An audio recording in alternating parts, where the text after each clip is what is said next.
Sure, there are some amateur videos which are circulating on the Chinese internet and which is claimed to be the video of the actual skirmish between the two troops. And if we can have that video at this moment, let's take a look at that. Mr. Singh, you were talking about some white flags being used here.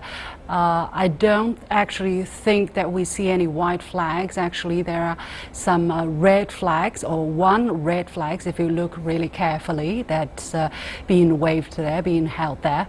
Mr. Singh, what is your, have you seen this video? What is your possible explanation to the color of the flag that we're seeing here?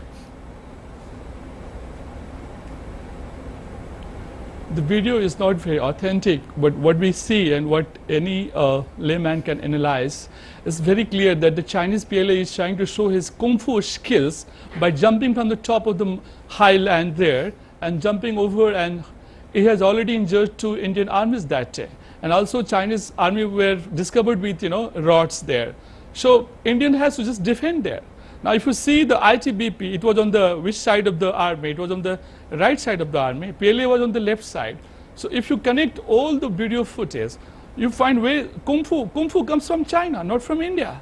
Well, kung fu, a lot of people practice kung fu as well. And when you just push somebody, you don't need kung fu, right? You just need 2 arms and a little bit of strength. You can push somebody. You can't really say that this is Chinese kung fu that we're seeing on that video, Mr. Singh. Madam, I'm sorry to say that, China has a way of dealing with border issue.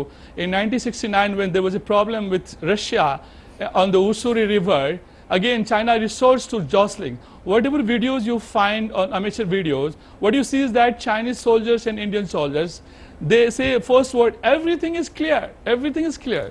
There's a problem of language.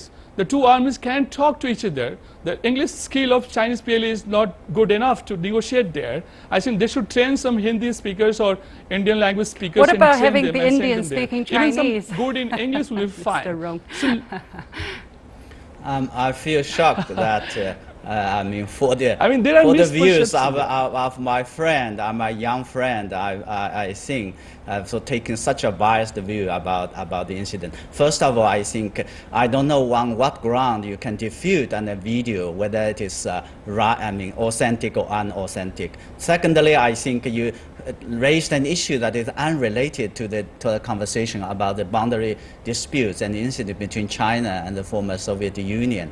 And what I want to make it very clear is that if the Indian side had respected the line of actual control of 1959, and then there was no incident like that. You have to be very clear. If you look at the ground situation, the line of actual control has not been respected.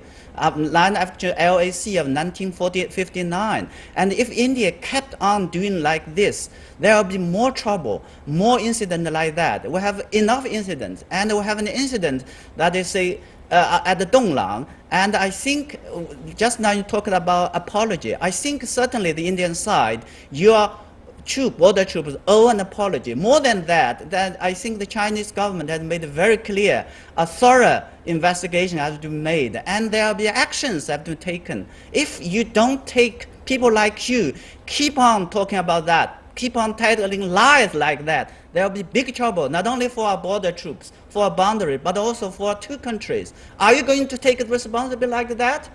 I hope you take a clear view about that. I'm not here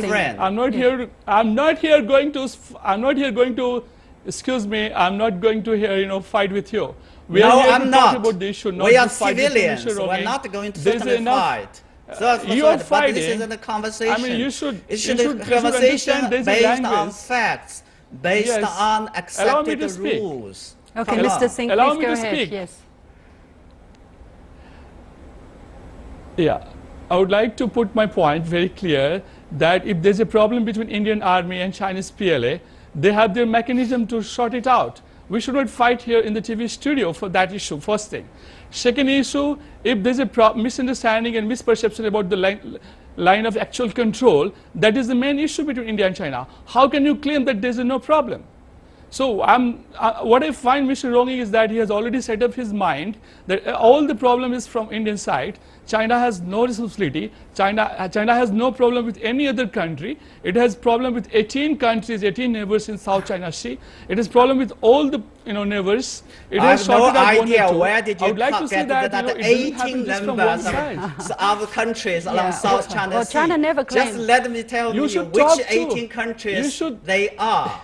But what I know that India has many country problems with all your neighbors. You can check your books. That is the all fact. in the public. If we are going to have a real conversation, please respect the fact, Mr. Singh.